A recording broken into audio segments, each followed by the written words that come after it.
Hi అండి, welcome back to our channel మా ఇంటి పొదరిల్లు. ఈరోజు వ్లాగ్ వచ్చేసి మామిడి పండుతోటి స్వీట్ చేస్తున్నా అండి. మామిడి తాండ్ర ఒక మామిడి పండు రెండు తీసుకోవాలి. మామిడి పండ్లు తీసుకొని మంచిగా చెక్కు తీసుకోవాలి.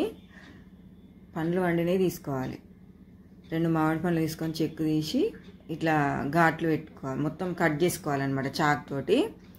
అడ్డం పొడి ఇట్లా కట్ చేసుకుంటే తొందరగా కట్ అవుతుంది మామిడి పండు.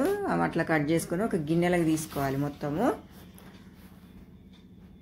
మామిడి పండు రెండు మామిడి పండ్లు మొత్తం తీసుకోవాలి. తీసుకొని ఒక మిక్సీకి వేసుకోవాలి. మెత్తగా ఫైన్గా మిక్సీకి వేసుకొని ఇక ఇంత మెత్తగా వేసుకోవాలి. వేసుకున్న తర్వాత కడాయి పెట్టి పొయ్యి మీద మామిడి పండు ప్యూరీ మొత్తం కడాయిలు వేసుకొని కొంచెం సగం అంతా ఉడికించుకోవాలి. సగం 50% ఉడకాలి. చిన్న మంట మీద ఉడికించుకోవాలి, మాడిపోతుంది. మంచిగా ఇట్లా ఉడికేటప్పుడు మామిడి పండు స్వీట్ ఎక్కువ ఉంటేనేమో చక్కెర అవసరం లేదు, లేకపోతే చక్కెర వేసుకోవాలి కొంచెం, ఒక స్పూన్ 2 స్పూన్లు అంతా. ముందు నెయ్యి రాసుకోవాలి 2 ప్లేట్లకు. బాగా ఉడికించుకోవాలి. ఇట్లా ఉడకాలన్నమాట. ఏమంటారు తీగపాకం. చక్కెర వేసేది చక్కెర వేయలేదండి నేను. తీయగా ఉన్నాయి మామిడి పండ్లు. మొత్తం ఇట్లా తీగపాకం లాగా అంటే కొంచెం లైట్గా వచ్చిన తర్వాత నెయ్యి రాసుకున్న ప్లేట్లలో ఒక లేయర్ లాగా వేసుకోవాలి మామిడి పండు గుజ్జు మొత్తం. మరీ మందంగా వేయొద్దు.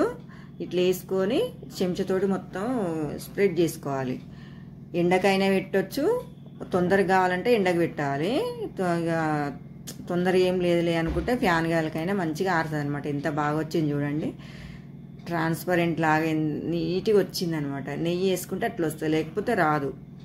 చాలా బాగా వచ్చింది. టేస్ట్ కూడా మంచిగా ఉందనమాట. ఎంత బాగా అనిపిస్తుందో మామిడి తాండ్ర. ఫస్ట్ టైం చేసిన అనమాట నేను. మొత్తం ఎండిన తర్వాత ఇంకా చాక్ తోటి అట్లా కట్ చేసుకోవాలి. కట్ చేసుకొని పీసులు ఒకదాని మీద ఒకటి అట్లా వేసుకోవాలి. ఇట్లా తీసి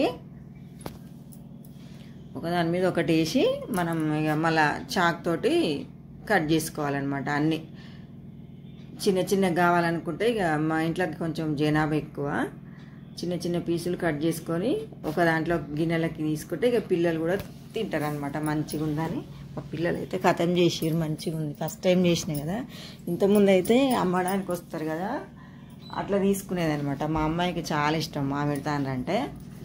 ఇట్లా మొత్తం చాక్ తోటి కట్ చేసి ఇట్లా పీసులుగా వేసి ఒక గిన్నెలు వేస్తే ఇక పిల్లలు ఇష్టం ఉన్న వాళ్ళు తీసుకొని తింటారు అనమాట. ఒక డబ్బాలు వేసి స్టోర్ చేసుకుంటే ఉంటుందండి, ఎన్ని రోజులైనా ఉంటుంది ఫ్రిడ్జ్లో పెట్టుకుంటే.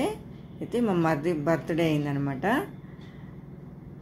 ఇక కేక్ కట్ చేసిర్రు ఫ్రెండ్స్ అందరు వచ్చి. తర్వాత May 15th మా మరిది బర్త్డే, May 16th మా చెల్లె బిడ్డ బర్త్డే అనమాట. సమ్మర్ హాలిడేస్లో వచ్చిందనమాట మా ఇంటికి. అయితే ఇక బట్టలు తీసుకుందామని మా చిన్న మరదలు, పెద్ద మరదలు, నేను, మా చెల్లె అందరం పోయినాం అనమాట. మా చెల్లె ఇక బర్త్డే కోసం అని వచ్చిందనమాట, అలా బిడ్డ బర్త్డే అని. ఇక షాప్కు పోయినాము. ఒక షాప్కు పోతే ఇక్కడ లోకల్లే ఆడ మంచిగా నచ్చలేదనమాట బట్టలు. అయితే ఇంకొక షాప్కి పోయినాం. ఇది కొంచెం పెద్ద షాపే, చింతలు అనమాట. మేము చింతలు ఉంటాము. ఈ చింతల షాప్కే పోయినాం. ఇక పోయి ఇక ఆడ తీసుకున్నాం అనమాట డ్రెస్లు. ఇది చాలా పెద్దగానే ఉంటుంది. మా ఇంటి దగ్గర ఉంటుంది, ఒక 1/2 కిలోమీటర్ అట్లుంటుంది అనమాట మా ఇంటికి.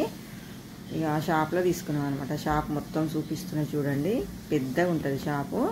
ఫస్ట్ ఫ్లోర్లో చిన్నపిల్లల డ్రెస్సులు ఉంటాయి, చీరలు ఇట్లా గ్రౌండ్ ఫ్లోర్లు ఉంటాయి అనమాట. ఇక డ్రెస్ ఇట్లా తీసుకొని సెలెక్ట్ చేసుకొని ఇక బక్కగా ఉంటుంది అనమాట మా చెల్లె బిడ్డ. నిలబడ్డామే బర్త్డే అనమాట. ఇక ఆల్ట్రేషన్ హ్యాండ్స్ ఇట్లా కొంచెం చిన్న హ్యాండ్స్ వేయించుకొని ఆల్ట్రేషన్ చేయించుకొని వచ్చినాం. వాళ్ళే ఆల్ట్రేషన్ చేసి ఇస్తారు షాప్ ముందే. ఈ ఆల్ట్రేషన్ చేయించేటప్పటికి ఫుల్ వర్షం పడ్డది అనమాట. బాగా పడ్డది వర్షం. ఇన్ని రోజులు బాగా వేడిగా ఉబ్బరిచ్చింది కదా, మంచిగా వాన పడేసరికి చల్లగా అయింది. ఇక మా పిల్లలు పడవలు చేసి వర్షం పడుతుంటే ఇక పడవలు కూడా వదిలేరు అనమాట. మా వైష్ణవి అందరూ బాగా అంటే బాగా వచ్చింది. ఇళ్ళల్లో కూడా నీళ్ళు పోయినాయి. మా పాతింటి దగ్గరనైతే పాపం ఇళ్ళల్లో కూడా నీళ్ళు పోయినాయి. పడవలు పోతూనే ఉన్నాయి. పడవలు చేసి వదులుతురు అనమాట. కొంచెం వెలిసింది. ఇప్పుడు ఒక గంట పడ్డది బాగా వాన. గంట తర్వాత వెలిసింది. ఇక మా చెల్లె బిడ్డ బర్త్డే అనమాట. ఇదే డ్రెస్ మేము తీసుకున్నాము. కేక్ కట్ చేస్తున్నాం మా ఇంటి దగ్గర. కేక్ తీసుకొచ్చారు. ఇక మా పెద్ద తమ్ముడు తీసుకొచ్చిండు అనమాట కేక్ తీసుకొచ్చి ఇక మా అందరం కలిసి కేక్ కట్ చేసినాము. ఇంకా బర్త్డే అయిపోయింది మా వర్షినిది. చాలామంది ఉంటాం అనమాట. మేము ఒక 50-60 మంది ఉంటాం మా ఇంటి దగ్గరనే. అందరం మేము ఈ అందరు కేక్ ఇట్లా కట్ చేసి కేక్ పెట్టిన తర్వాత ఇక ఒక గ్రూప్ ఫోటో దిగినాం. ఇంకా అందరు రాలేదనమాట, లేట్ అయింది అప్పటికి. వర్షం పడ్డది కదా, కరెంటు పోయింది. ఓకే అండి.